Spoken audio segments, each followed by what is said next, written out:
Have you ever noticed how easily the mind jumps? How quickly we explode, defend, attack, or run? Someone cuts us off in traffic. A friend says something we don't like. A stranger criticizes us online. And before we even realize it, we're already reacting. Angry, defensive, hurt.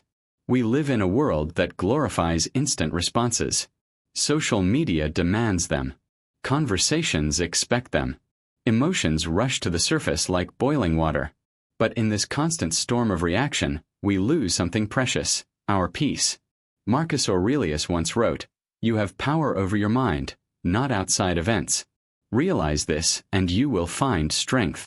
Yet most of us do the opposite. We surrender that power. We let every word, every event, every inconvenience shake our internal world. When you react, you are not choosing. You're being controlled. By your emotions, your past pain, your fear, your ego. It's like being a puppet whose strings are pulled by everything outside you. But when you learn to respond, something magical happens. You introduce a small, sacred space between stimulus and action. A moment of awareness where choice lives. That's where strength is born. That's where peace begins.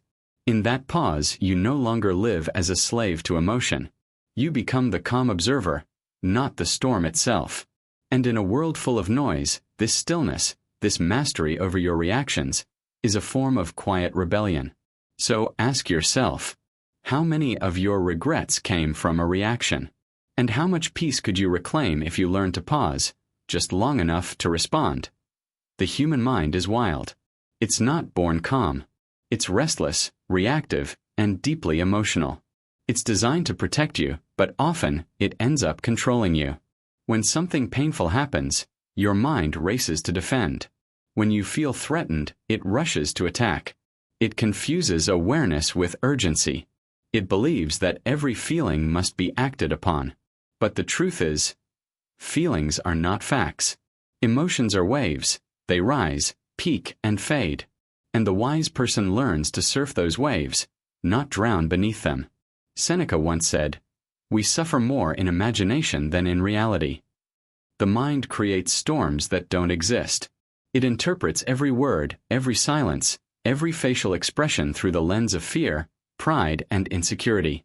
It reacts not to the world, but to the story it tells itself about the world.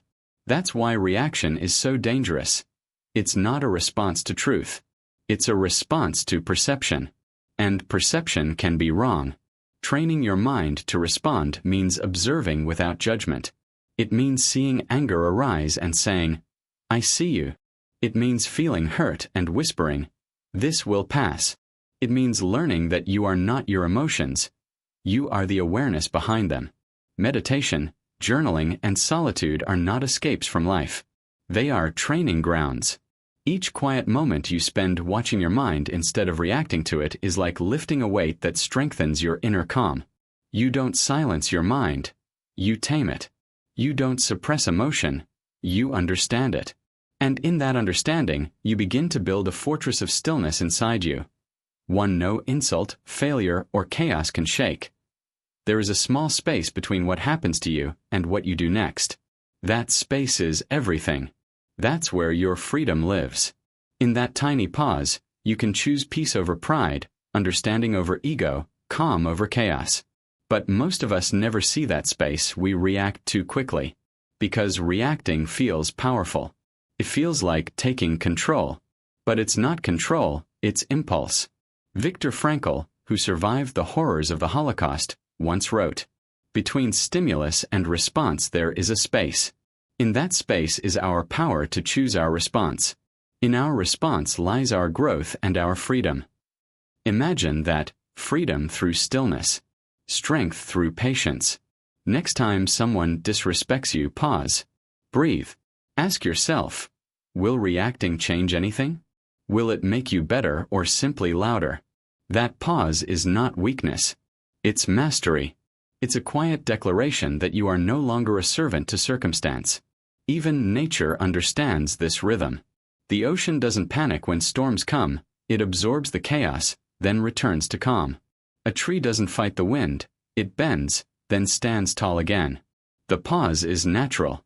It's the mind's way of aligning with wisdom instead of emotion. Train yourself to honor that pause. Feel the emotion, but don't become it. See the chaos, but don't join it. With every pause, you're training your mind to act, not from habit, but from awareness. And soon, you'll realize something beautiful. The world around you hasn't changed, but your inner world, the only one that truly matters, has become unshakable. We live in an age where silence is rare. Notifications, opinions, noise, it's everywhere. And in that noise, reaction thrives. To train your mind to respond, not react, you must make silence your ally. Start small. Before you pick up your phone in the morning, sit in stillness. Before you respond to a message, breathe. Before you argue, reply, defend, or post, pause. Stillness is not the absence of movement. It's the mastery of it. When you cultivate calm, the world slows down. You begin to notice things. The tone behind someone's words. The pain hidden in their anger. The insecurity behind their arrogance. Responding from calm means seeing reality, not the illusion your emotion creates. The Stoics practiced this daily. Marcus Aurelius wrote in his journal every morning, preparing his mind for the day's storms. Epictetus reminded his students, it's not what happens to you but how you react to it that matters. They didn't seek control over the world, they sought control over themselves. In modern life, that means protecting your mental space, guarding what you consume, filtering what you absorb, because every piece of information you take in trains your mind to react or to respond. Spend more time in reflection than reaction, more time in gratitude than complaint, and more time observing than judging. When you build habits of silence, even your chaos starts to sound like peace. And that's when you know you are no longer being pulled by the world. You are walking calmly through it. Response is not passivity. It's wisdom in motion. It's the strength to choose your reaction instead of letting it choose you. When you respond, you're not ignoring emotion. You're transforming it. Anger becomes assertiveness. Fear becomes awareness. Pain becomes understanding. You stop asking, why did this happen to me? And start asking, what can this teach me? Every challenge becomes a mirror reflecting your inner state. The person who can stay calm when others rage, who can forgive when others resent, who can stay kind when others are cruel, that person is free. Freedom is not living without emotion. It's living without being controlled by emotion. Imagine standing in the middle of chaos, people shouting, events collapsing, and you remain centered. Not cold, not numb, but aware, grounded, and clear. That's the art of responding. That's the mind you build when you train yourself every day to pause, breathe, and act from reason, not impulse. Start today.